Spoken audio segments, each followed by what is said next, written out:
नमस्कार। मैं हूं प्रभाकर और आप देख रहे हैं लाइव टीवी।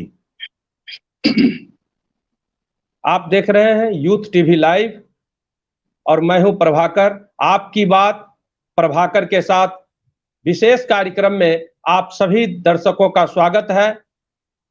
बिना लाग लपेट के हम बात करेंगे। आज से यह कार्यक्रम की शुरुआत करने जा रहे हैं आपकी बात प्रभाकर के साथ, और इस कार्यक्रम में हम अलग अलग मेहमान को बुलाएंगे और उनसे परिचय कराएंगे। उन्होंने किस क्षेत्र में क्या काम किया है ये हम बताने का काम करेंगे, और वो आगे क्या करना चाहते हैं ये भी बात आप सामने आएगी। और जाहिर तौर पे वह किस राजनीतिक दल के होंगे, किस पेशे से होंगे, बिना लाग लपेट के सवाल, वैसा सवाल जो आप पूछना चाहते हैं वो सवाल हम पूछेंगे और जानेंगे कि वह जिस क्षेत्र में काम कर रहे हैं उनका मकसद क्या है और वो आगे किस तरह से उस कार्यक्रम को आगे बढ़ाना चाहते हैं। तो ये एक अभियान के रूप में यह लॉकडाउन भी है बिहार में, और लॉकडाउन में यह एक कोशिश है कि आप अपने परिचितों से नहीं मिल पा रहे हैं तो आपके सामने उनको लाएं और उनकी बातों को और वो जिस क्षेत्र में काम कर रहे हैं वो आप तक पहुंचाएं। तो इस कड़ी में आज यह पहला एपिसोड आपके सामने है, आपकी बात प्रभाकर के साथ।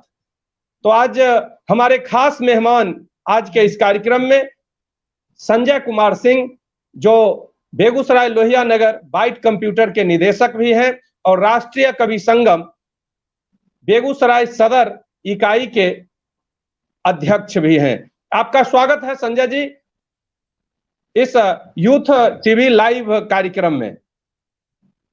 नमस्कार।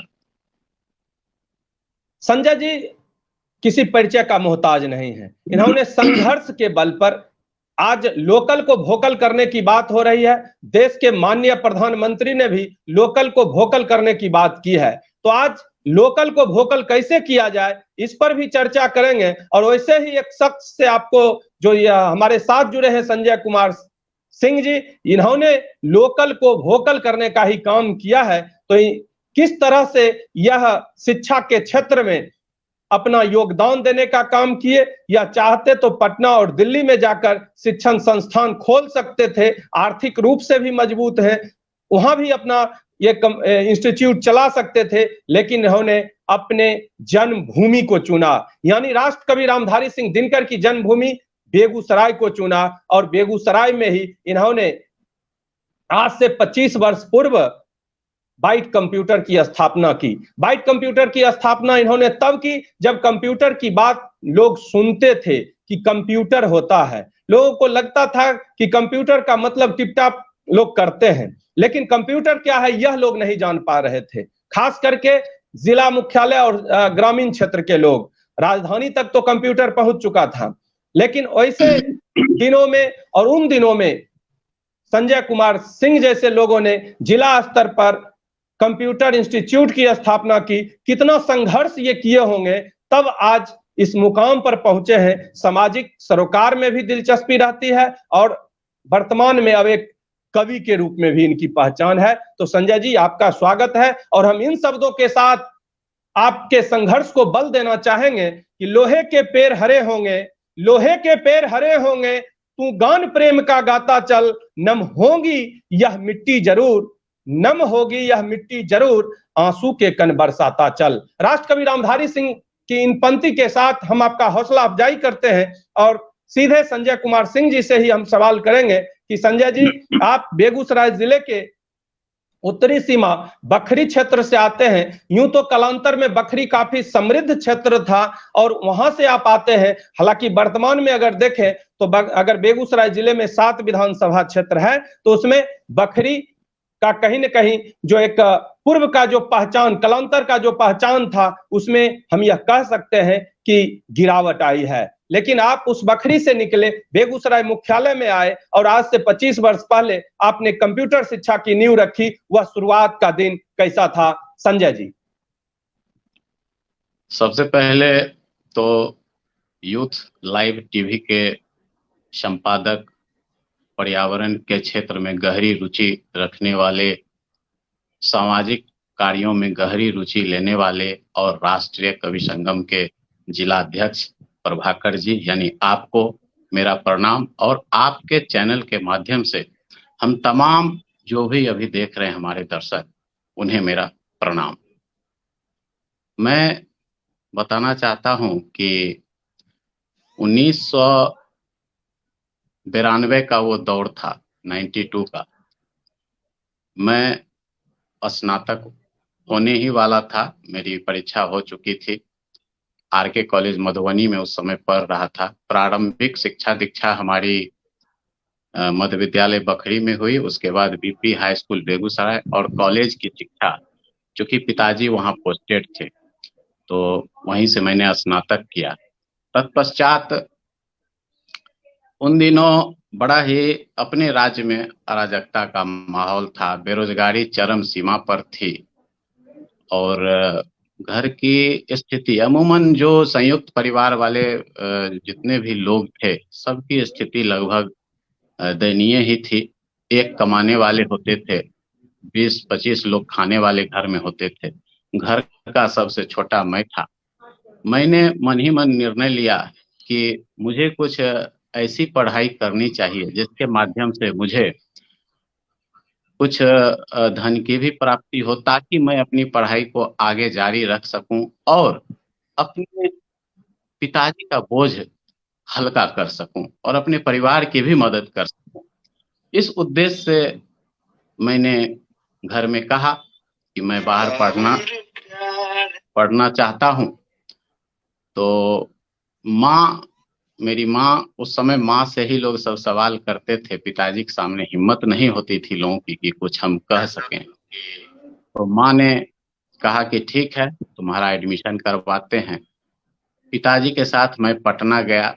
पटना में उन दिनों बोरिंग रोड में एप्टेक का काफी नाम हुआ करता था, एप्टेक कंप्यूटर एजुकेशन। उस समय पिताजी ने तत्काल मेरा नामांकन 6 महीने वाला कोर्स, हालांकि मैंने अपने कोर्स को बाद में जारी रखा और बीसीए किया इग्नू। तो उस समय वहाँ पटना में मेरा नामांकन हुआ। नामांकन होने के बाद जिस तरह से बड़े बड़े होर्डिंग लगे होते हैं, 100% जॉब गारंटी की बात जो होती है, जो लिखा रहता है बोर्ड पे, मुझे भी लगा कि मैं यहाँ से अगर 6 महीने साल भर का कोर्स कर लूं तो मुझे भी शायद नौकरी लग जाएगी। लेकिन ऐसी बात नहीं थी। वहाँ भी बेरोजगारी चरम सीमा पर थी। लोग लिखते हैं कि इस तरह की बात, लेकिन वैसी बात कुछ थी नहीं। अंततोगत्वा हमने एक श्रमिक के तरह मेहनत किया पढ़ाई में, और जहाँ 2 घंटे का मेरा क्लास हुआ करता था, मैं लगभग 7 घंटे 8 घंटे वहीं समय बिताता था इंस्टीट्यूट में ही। धीरे धीरे संस्थान के डायरेक्टर की नज़र हम पे पड़ी, उन्होंने नोटिस लिया और मैं क्लास में अव्वल आता था वहाँ। इस आधार पर 3 महीने के बाद ही मुझे as a junior lab instructor के रूप में बहाल किया गया, और 93 की बात है, और मेरा सैलरी उस समय 1200 रुपया महीना तय हुआ। 1200 रुपया उन दिनों भी काफी कम था, फिर भी मुझे लगता था है कि 500-600 रुपये बच ही जाते थे मुझे, क्योंकि मुझे थोड़ा भोजन करता था और मकान में देता था 250-300 रुपया। उसके अलावा और कोई हमारे ऊपर आज तक कोई खर्च है ही नहीं। धीरे धीरे धीरे वहां से मैं 4 वर्षों तक वहां काम किया। काम करने के बाद जब मुझे भी लगने लगा कि लगता है मुझे भी कुछ नॉलेज हो गया, हालांकि मैं आज तक मानता हूं कि आज भी मैं पढ़ता हूं। लोगों को मैं देखता हूं कि 1-2 साल कोर्स करते हैं और समझते हैं कि मैं इसमें बहुत विद्वान हो गया हूं।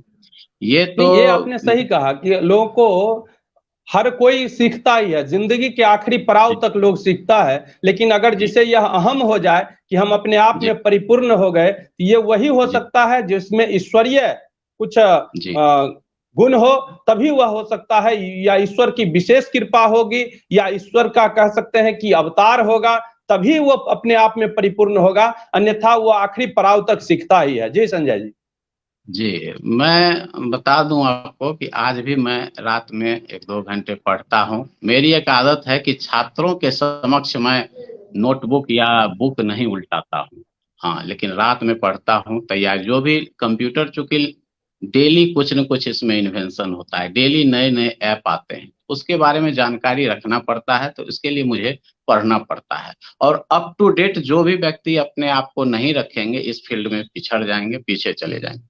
अंततोगत्वा संक्षेप में बताना चाहता हूं कि ऐसा भी दिन गुजरा पटना में कि अर्थाभाव में, शुरुआती दिनों में अर्थाभाव में 1-2 रात सत्तू भी पी के रहना पड़ा, लेकिन घर पे किसी को मैंने नहीं कहा। अगर मैं कहता बाबूजी को, तो बाबूजी कहीं न कहीं से इंतजाम करके कुछ न कुछ करते ही मेरे लिए, कुछ न कुछ राशि भेजते ही। लेकिन मैं सोचता था कि 4-4 मेरी बहनें हैं, उन लोगों में खर्च हो रहा है, उनकी शादी हो रही है, तो मैं कितना बाबूजी को परेशान करूँ। धीरे-धीरे मेरा सैलरी लास्ट में 5000 पर मंथ था। मैंने डायरेक्टर साहब से कहा कि सर अब मैं रिज़ाइन करना चाहता हूँ। वो भौंचक रह गए, क्यों भाई रिज़ाइन करना चाहते हो? हमने कहा कि सर मुझे यहाँ बहुत सम्मान और प्यार मिला। मैं दूसरा, उनका नाम था संजय रंजन। मैंने कहा कि सर मैं दूसरा संजय रंजन बनना चाहता हूँ।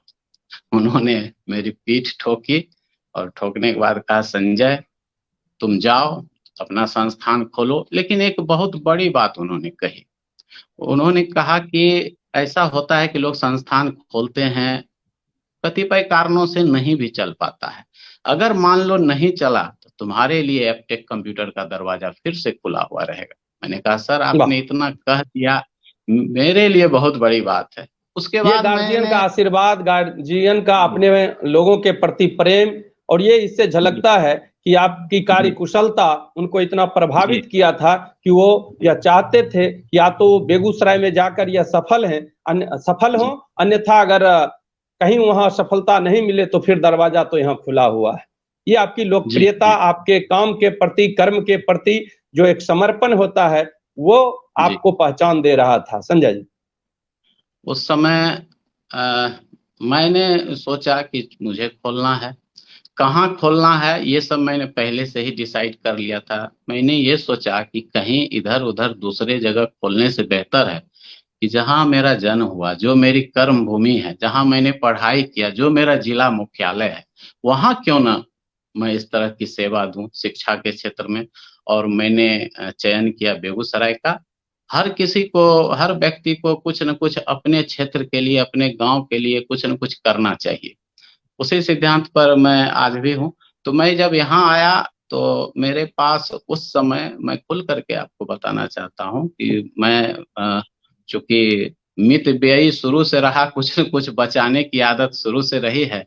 तो पटना में 4 वर्षों के दरमियान मेरे पास लगभग 60,000 रुपए जमा हुए थे और अपना खर्च भी होता था।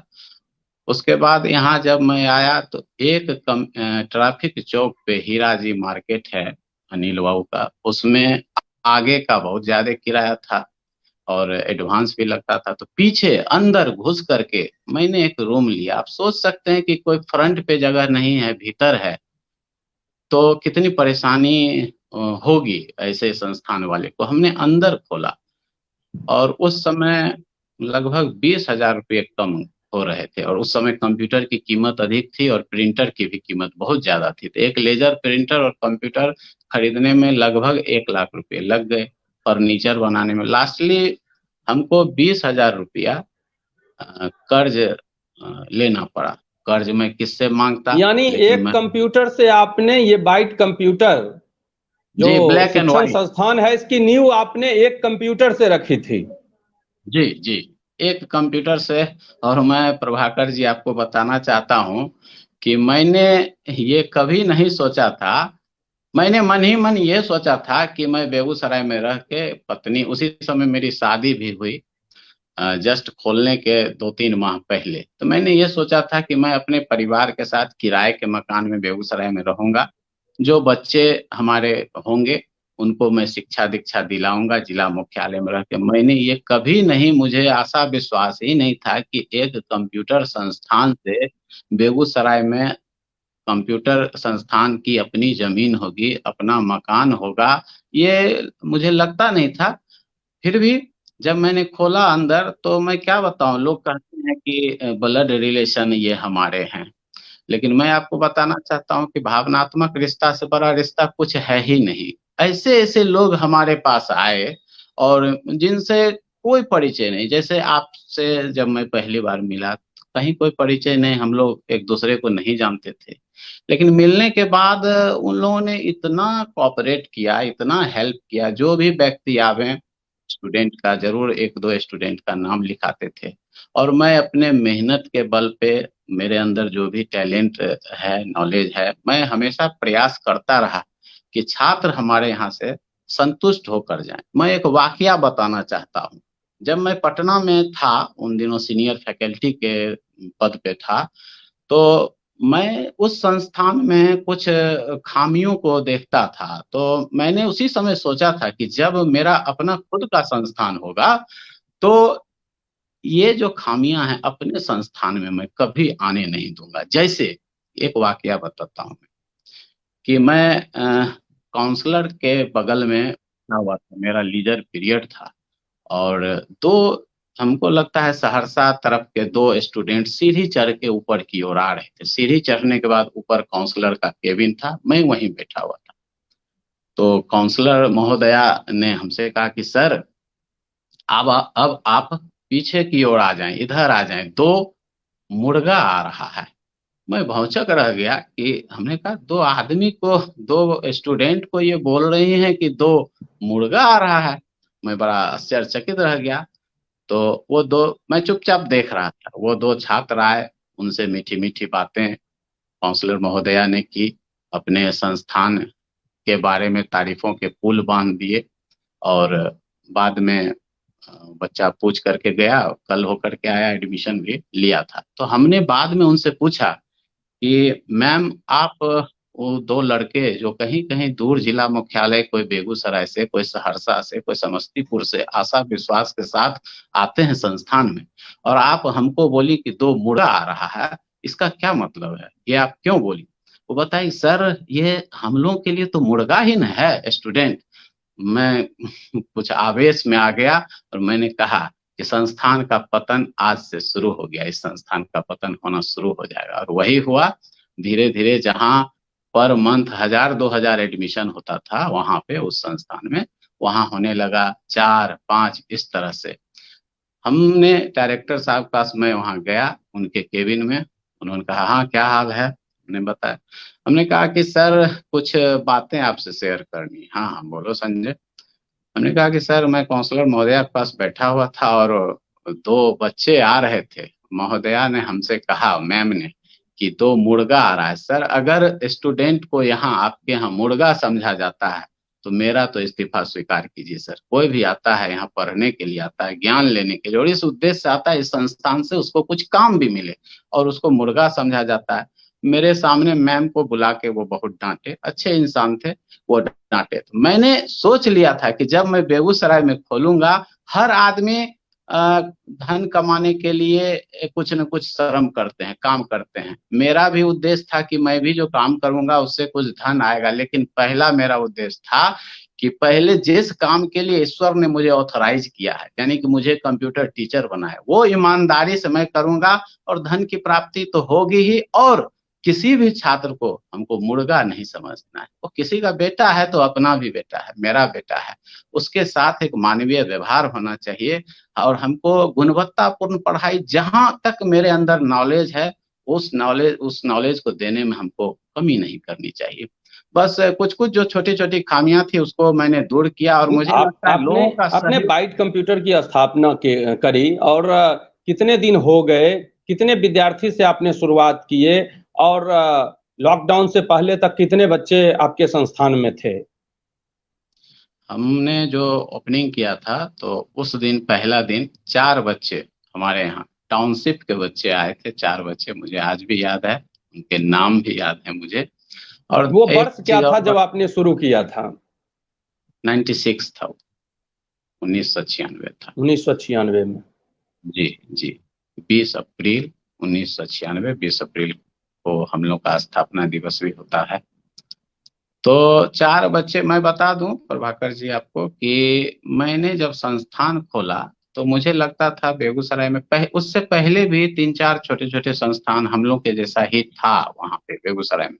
बेगूसराय तो पिछड़ा इलाका है नहीं, पहले से भी हमसे 1 साल पहले से लोग चला रहे थे। तो मुझे ऐसा लगा कि यहाँ पर मैं एक कंप्यूटर, बाकी लोगों के पास 3-4 कंप्यूटर थे, एक कंप्यूटर से मैं शुरू कर रहा हूँ। हालाँकि आत्मविश्वास मेरे अंदर काफ़ी था, फिर भी कभी-कभी लगता था कि कहीं नहीं चल पाए तो इसके लिए हमको एक ऑप्शन भी रखना था साइड में। तो हमने प्रिंटिंग का काम भी उस समय मैं करता था, स्क्रीन प्रिंटिंग कंपोजिंग करके ट्रेस पेपर निकालता था और स्क्रीन प्रिंट भी मैं करता था। साथ में एक आदमी मैंने रखा था स्क्रीन प्रिंट के लिए। तो मैं क्या बताऊँ, स्क्रीन प्रिंट से भी में भी उतनी ही भीड़ लगनी शुरू हो गई और छात्र धीरे-धीरे 30 दिनों के बाद हमारे पास 17 छात्र थे। आप समझ सकते हैं एक कंप्यूटर पर अगर मैं समय देता था 1.5 घंटा तो कैसे मैं 17 छात्र को पढ़ाता होऊँगा। मैं 5 बजे सुबह में संस्थान आता था और 11 बजे रात में मेरा डेरा था बाघा में, वहाँ जाता था। हमारी पत्नी 11 बजे रात तक बाहर टहल के इंतजार कर रही होती थी कि कब आएँगे, कब आएँगे। मोबाइल तो था नहीं, मोबाइल का युग भी नहीं था, तो हम पहुँचते थे। तो मैंने पहले भी बताया कि कठिन परिश्रम के अलावा कोई और चारा नहीं है ज़िंदगी में आगे बढ़ने के लिए। हाँ, मैंने अपनी देखिए जी। शॉर्टकट नहीं है। जब कहीं आप संघर्ष का जब पथ चुनते हैं तो उसमें कोई शॉर्टकट नहीं होता।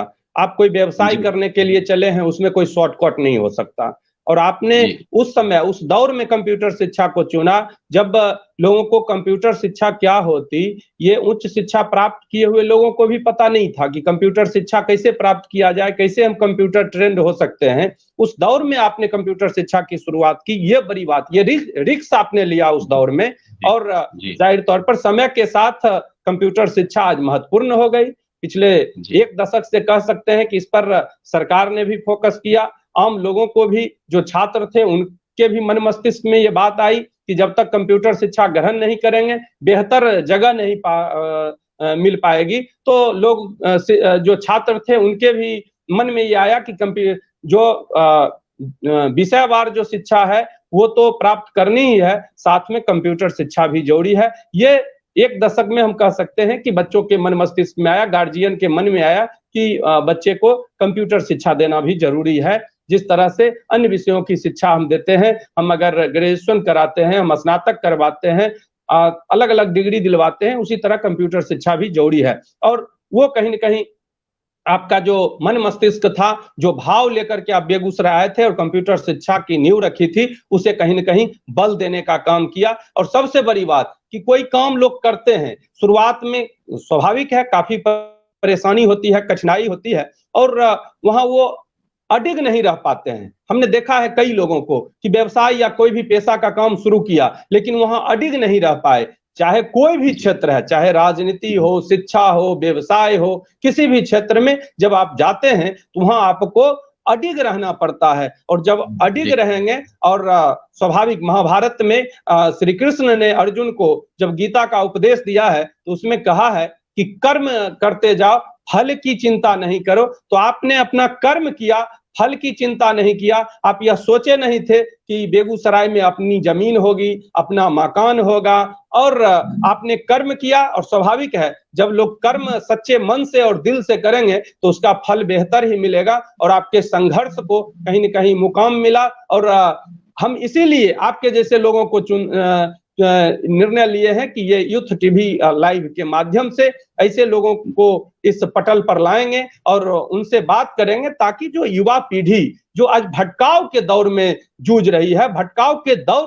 का सामना कर रही है, वो निर्णय नहीं ले पाती है कि आखिर अब हम अगर 25 वर्ष मेरा उम्र हो गया, 22 वर्ष उम्र हो गया, तो आगे मुझे क्या करना है, किस विषय की पढ़ाई करनी है, कैसे हम आगे बढ़ें और आर्थिक स्थिति को भी अपना मजबूत करें। तो एक भटकाव के दौर में युवा पीढ़ी आज है। इसलिए आपके जैसे जो संघर्ष करके अपनी पहचान बनाए हैं, जिन्हें विरासत में पहचान नहीं मिली, वैसे लोगों को हम इस पटल पर लाना चाहते हैं और उनका जो समय बीता है, वो जिस तरह से अपनी सफलता का या कहें कि मुकाम उन्होंने जो अर्जित किया है, वैसे लोगों की बात जब इस पटल के माध्यम से युवा पीढ़ी के पास जाएगी, इसीलिए इसका नाम भी हमने यूथ टीवी लाइव रखा है कि युवा इससे प्रेरित हों, युवा प्रभावित हों कि वो भटकाव में नहीं जाएं, वो संघर्ष का रास्ता चुने, और जब संघर्ष करेंगे तो स्वाभाविक है उन्हें सफलता मिलेगी। और आपके जैसे लोगों के लिए हम कहना चाहेंगे कि वह पथ क्या, पथिक कुशलता क्या,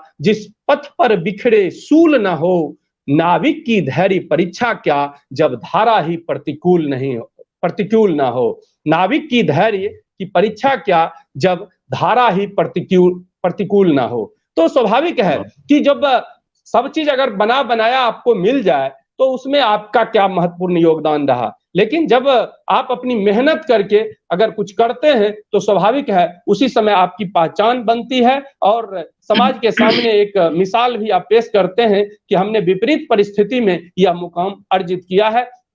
तो आपके सफलता की जो यहाँ मापदंड रहा, जो सीढ़ी दर सीढ़ी आपने सफलता अर्जित की, उसकी चर्चा आपने की। लेकिन संजय जी, आप सामाजिक गतिविधियों में भी दिलचस्पी रखते हैं, तो ये समाज सेवा का भाव आपके मन में कैसे आया, कहां से आपके मन में आया? क्योंकि बेगूसराय की बात करें या बिहार या देश स्तर पर पैसे वालों की कमी नहीं है, हम हर जगह यह बात को कहते हैं कि पैसे वालों की कमी नहीं है, लेकिन समाज सेवा का भी एक दायित्व व्यक्ति का होता है कि हम जो आमदनी कर रहे हैं उसमें कुछ उसका प्रतिशत समाज के बीच खर्च करें, ये भी एक दायित्व बोध होना चाहिए। ये लोग नहीं कर पाते हैं, अपने काम में लीन रहते हैं, धन उपार्जन में लीन होते हैं, लेकिन समाज सेवा और समाज सेवी के रूप में पहचान नहीं बना पाते। लेकिन आपके मन मस्तिष्क में ये बात कैसे आई कि सामाजिक दायित्व भी कुछ बनता है, समाज के बीच जाने का, समाज में जो पीड़ित हैं, जो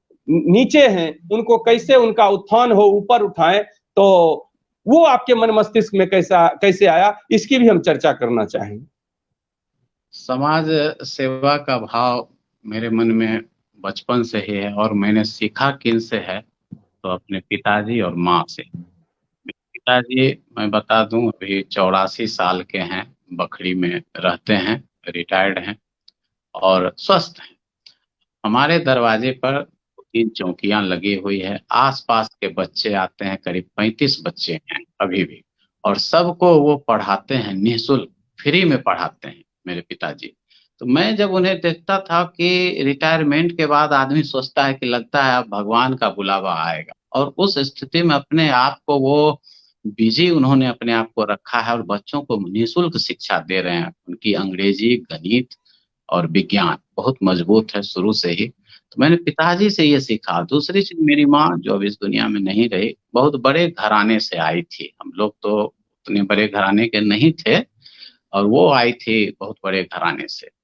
तो मैं देखा करता था कि मेरे घर के पीछे दलित महादलितों का मोहल्ला है, उस मोहल्ले के बच्चे को बुला करके खाना खिलाती थी और जब तक कपड़ा वगैरह बांटती थी। उन दिनों जब इतना सामाजिक कार्य नहीं होता था, तो मैंने माँ को बचपन से देखा कि वो बहुत हेल्पिंग एटीट्यूड की महिला थी। मुझे लगा कि मैं भी जब बड़ा होऊंगा, और मुझे लगता है प्रभाकर जी कि ईश्वर आपको अगर दिया है और कुछ सरप्लस होता है अपने खाने के बाद, अपने परिवार वालों को खिलाने के बाद, अगर सरप्लस कुछ बचता है तो उसका उपयोग समाज में होना चाहिए। ऐसे लोग जो निचले पायदान पर हैं उनके लिए कुछ न कुछ करना चाहिए, अपने लिए करते हुए और उन लोगों के लिए भी कुछ करना चाहिए। तो मैंने अपने माँ पिताजी से ये चीज सीखा कि गरीबों की मदद करनी चाहिए। जरूरी नहीं कि पैसे से ही करें, किसी को हम पढ़ा ही दे कोई सब्जेक्ट, किसी को, मैं भी अपने संस्थान में साल में, मैं चूंकि इस चीज को सार्वजनिक रूप से नहीं बोलता हूँ, लेकिन 5 बच्चों को, जो बिल्कुल कोई ठेला वाले का है बेटा, कोई विकलांग है, ऐसे बच्चे को मैं निःशुल्क शिक्षा देता हूँ, शुरू से देता आया। सही है।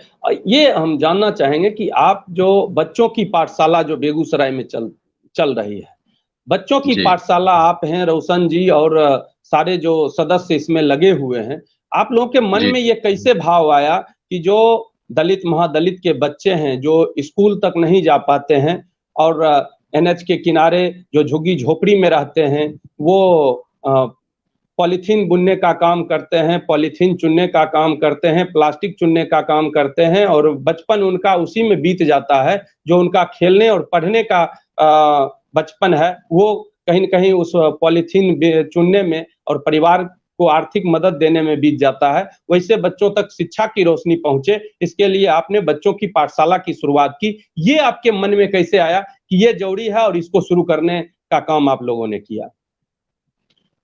देखिए, बच्चों की पाठशाला का सबसे पहले पूरा श्रेय अगर मैं देना चाहूँगा तो रोशन जी को देना चाहूँगा। रोशन जी हमारे पास आते थे, बैठते थे। मैं, रोशन जी और डॉक्टर राहुल जी बैठे हुए थे।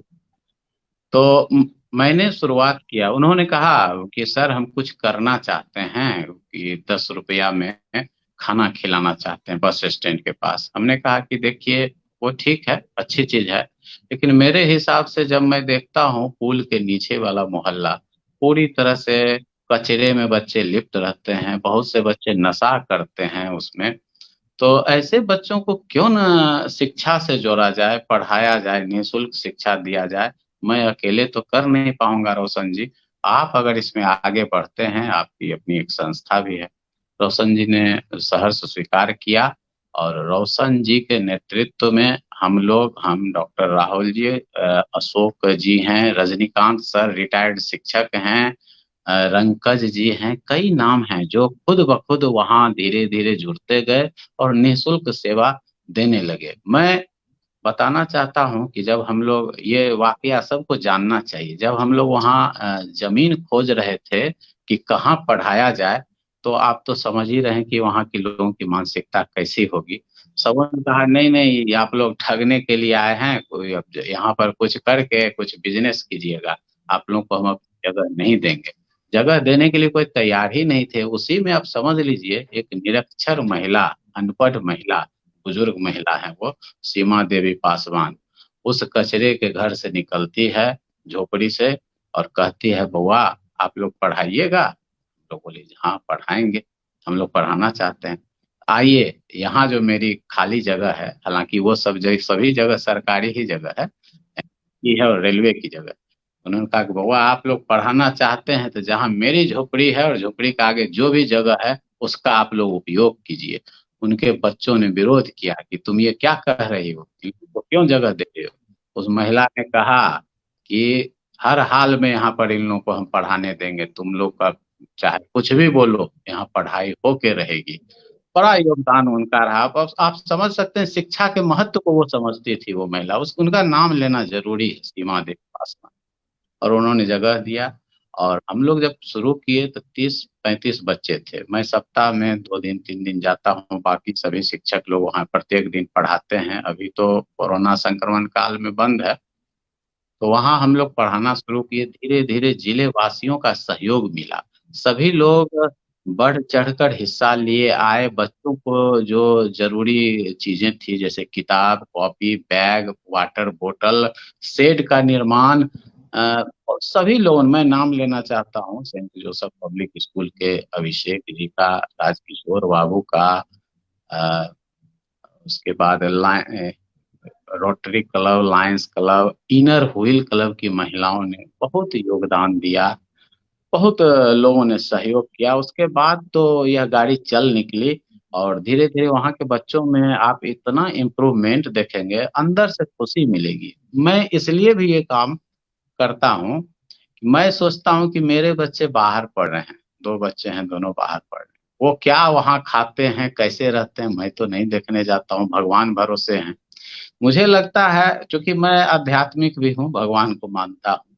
मुझे लगता है कि अगर इन बच्चों की सेवा की जाए, गरीब गुरुओं की सेवा की जाए, तो भगवान हमारे बच्चे को वहाँ ज़रूर देखेंगे। मेरा भी कुछ न कुछ लोभ है इसमें, इसलिए मैं भी बड़ा ही दिल से आंतरिक भाव से जुड़ा हुआ रहता हूँ।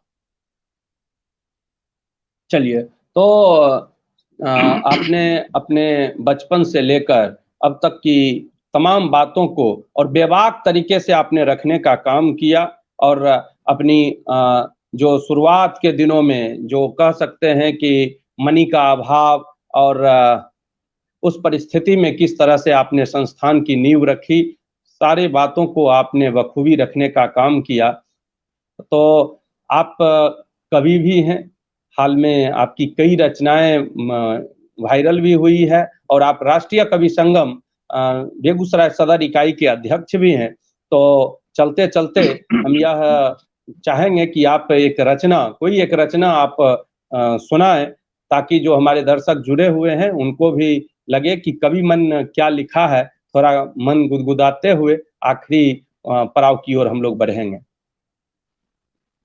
सबसे पहले तो मैं बताना चाहता हूँ, कवि शब्द की परिभाषा बहुत व्यापक है और हम जैसे लोगों को तो कभी कवि नहीं कहना चाहिए। हाँ, एक प्रयास करता हूँ, एक शुरुआत है और ठीक है, आप लोग जो नाम देते हैं चलिए, सब स्वीकार है। तो मैं 4 पंक्ति सुनाना चाहता हूँ। हालांकि मैं अभी तैयार नहीं था, लेकिन आपका सवाल आया तो सुनाना तो है ही, आदेश का पालन तो करना ही है। मैं अक्सर व्यंग लिखा करता हूँ, लोगों के चेहरे पे मुस्कान आवे, इसका मैं प्रयास करता हूँ। लेकिन ये जो है सो अभी हमने कुछ देर पहले लिखा है बेगूसराय पे, तो पंक्तियां जरूर, सुनाया जाए। पंक्तियां मेरी है और अंदाज है कुमार विश्वास जी का, अगर सुनाया आदेश जाए, हो तो। सुनाया जाए, सुनाया जाए। जी, अपना जिला बेगूसराय पर है, थोड़ा सा इसको तरन्नुम में सुनाना पड़ेगा, जब कुमार विश्वास की बात आई है तरन्नुम में सुनाना पड़ेगा। धरती पर स्वर्ग अगर कहीं है तो वो अपना बेगूसराय है। धरती पर स्वर्ग अगर कहीं है तो वो अपना बेगूसराय है। जिसने दुनिया को सिखाया है साहित्य की परिभाषा, वो है राष्ट्र कवि रामधारी सिंह जी दिनकर। धरती पर स्वर्ग अगर कहीं है तो वो अपना बेगूसराय है। गर 7 जन्म होता हो तो मेरी है अभिलाषा, गर 7 जन्म होता हो तो मेरी है अभिलाषा। जन्म लूं 7 जन्म में इसी धरा पर यही है आशा। धरती पर स्वर्ग अगर कहीं है तो वो अपना बेगूसराय है। वाह, बहुत धन्यवाद। खूब। और आपने सही कहा संजय जी कि कवि का जो एक रूप होता है, कवि की जब बात होती है तो वो एक बड़े फलक पर उसको देखा जाए, और इसीलिए लिखा गया है, गोपाल सिंह नेपाली ने लिखा है। हाँ, तो हम चर्चा कर रहे थे गोपाल दास नीरज जी की। गोपाल दास नीरज जी ने लिखा है, आत्मा के सौंदर्य का शब्द रूप है काव्य, आत्मा के सौंदर्य का शब्द रूप है काव्य। मानव होना भाग्य है, कवि होना सौभाग्य। मानव होना भाग्य है, कवि होना सौभाग्य। तो सही तौर पर कवि का एक जो रूप होता है वो बड़े फलक पर देखने की जरूरत है कि वो साधना करते हैं। कवि अगर कोई शब्द सुनाते हैं, कवि कोई शब्द लिखते हैं, तो वो एक साधना है। और जब तक कोई कवि साधना नहीं करेगा, साहित्य की साधना नहीं करेगा, तब तक वो अच्छी पंक्ति लिख नहीं सकता, बेहतर कविता सुना नहीं सकता। बहरहाल अभी लॉकडाउन है, और लॉकडाउन में खास करके कोरोना को लेकर जो महामारी की स्थिति उत्पन्न हुई है, वो अलग अलग तबके को कहीं न कहीं परेशान किया है।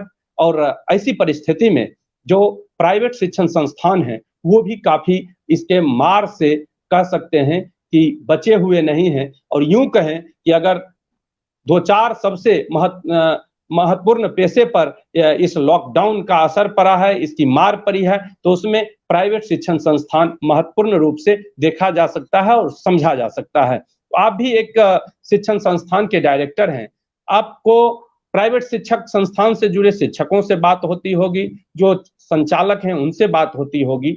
भले आपका अपना मकान है और आप अपने मकान में चलाते थे, तो आपके साथ उतनी बड़ी परेशानी नहीं है, लेकिन जो भाड़े के मकान में शिक्षण संस्थान चलाते हैं, उनके साथ परेशानी स्वाभाविक है कि गांव से वो शहर में आके इस तरह से अपना निजी इंस्टीट्यूट स्थापित किए होंगे, कोचिंग संस्थान संचालित किए होंगे, भाड़े के मकान में चलाते होंगे और पिछले मार्च से ही कह सकते हैं कि लॉकडाउन की वजह से प्रभावित है, कोचिंग संस्थान नहीं चल रहे हैं, जो प्राइवेट स्कूल है वो नहीं चल रहा है। इस परिस्थिति में उन शिक्षकों के सामने क्या स्थिति है, ये हम थोड़ा आपसे समझना चाहेंगे संजय जी।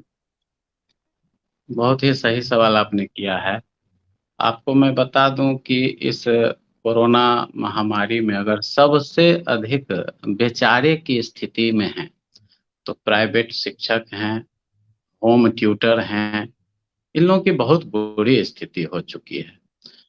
जितने भी शिक्षक हैं हम लोग बैठते हैं, बातचीत होती रहती है।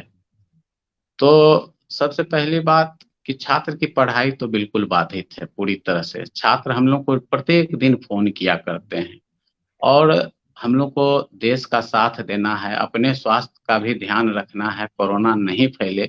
हम लोग सरकार के निर्णय के साथ हैं, जिस तरह से जो भी सरकार कह रही है शुरू से हम लोग पालन करते आए हैं।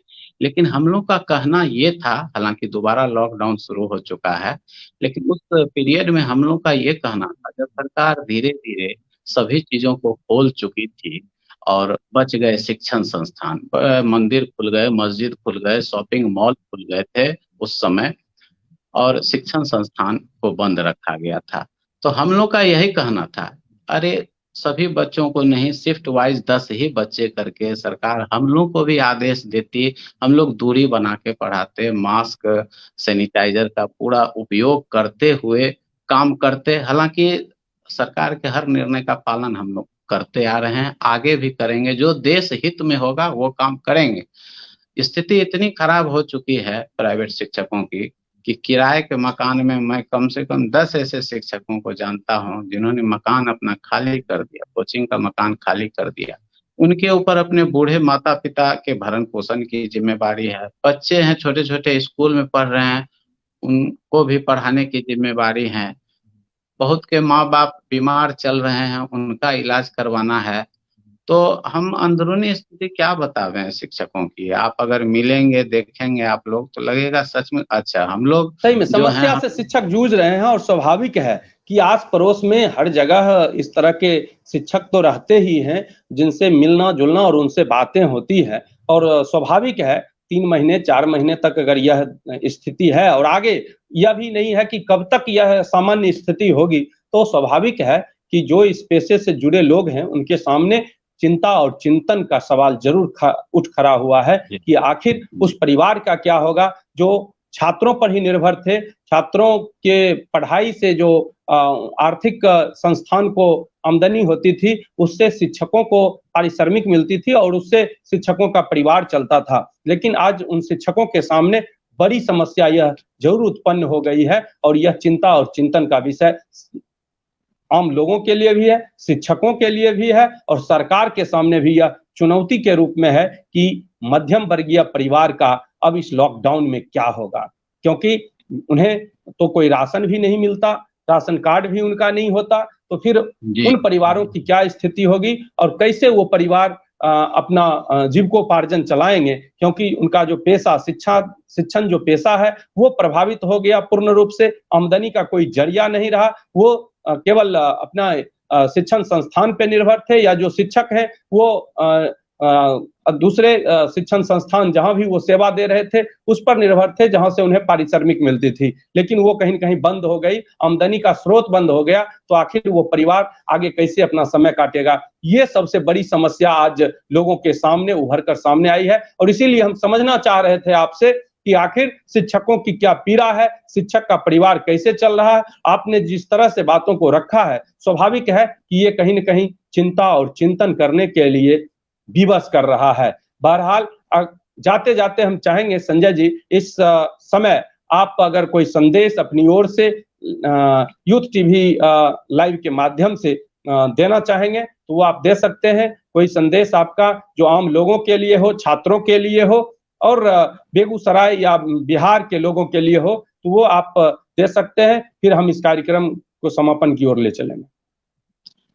मैं सबसे पहले छात्रों को संदेश देना चाहता हूँ आपके माध्यम से, आपके चैनल के माध्यम से कि आप जो भी सब्जेक्ट पढ़ रहे हैं, चाहे कंप्यूटर हो या आप इंटरमीडिएट में हो या किसी भी चीज की तैयारी कर रहे हो, शॉर्टकट मेथड से नहीं पढ़ें।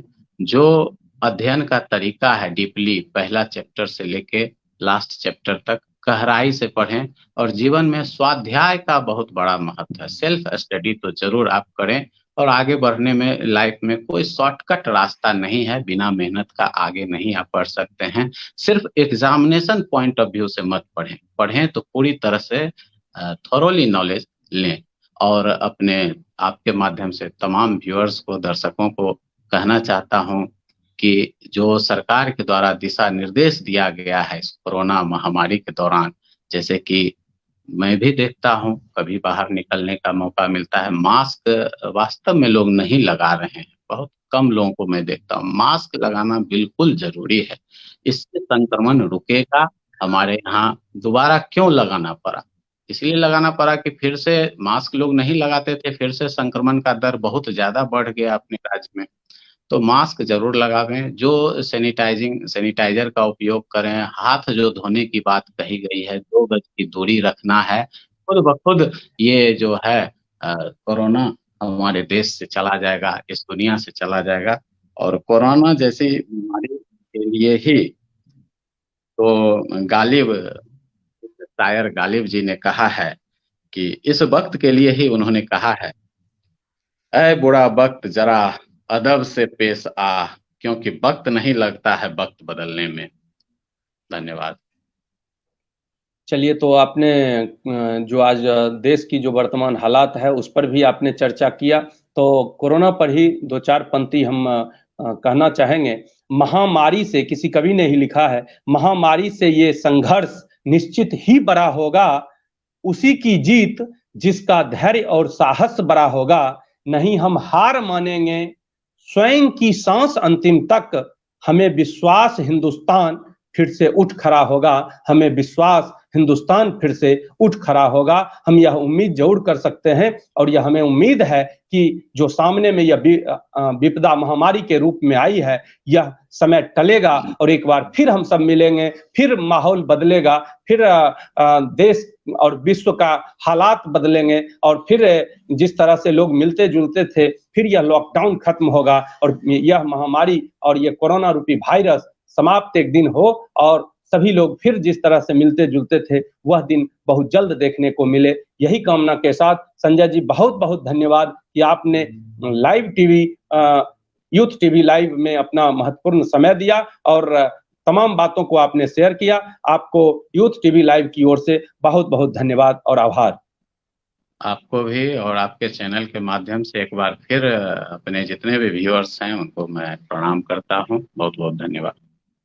तो ये थे संजय कुमार सिंह जी, जो बाइट कंप्यूटर के निदेशक हैं लोहिया नगर बेगूसराय के, और सामाजिक गतिविधियों में भी इनकी दिलचस्पी रहती है। और आज बेबाक तरीके से खुलकर इनसे हमने बात किया और तमाम स्थिति और अपने अचीवमेंट के बारे में इन्होंने बताया कि संघर्ष से किस तरह मुकाम पाया जा सकता है। संघर्ष में कोई शॉर्टकट नहीं होता, और निस्वार्थ भाव से जब आप संघर्ष करेंगे, कोई भी रास्ता जिस क्षेत्र में आप आगे बढ़ना चाहते हैं, अगर आपका मन साफ होगा और बेहतर तरीके से उस काम को आगे बढ़ाएंगे तो आपको सफलता जरूर मिलेगी। संजय जी को बहुत बहुत धन्यवाद, बहुत बहुत आभार। और आप जितने दर्शक जुड़े सभी लोगों को धन्यवाद और आभार। आप इस पेज को शेयर जरूर करें ताकि अधिक से अधिक लोगों तक संजय जी की बात पहुंचे, हमारी बात पहुंचे, और अधिक से अधिक लोग आने वाले समय में इस पेज से जुड़े। फिर अगले दिन हम आपकी बात प्रभाकर के साथ में नए मेहमान से मिलाएंगे। तब तक हमें दीजिए इजाजत। आप सभी को नमस्कार, धन्यवाद।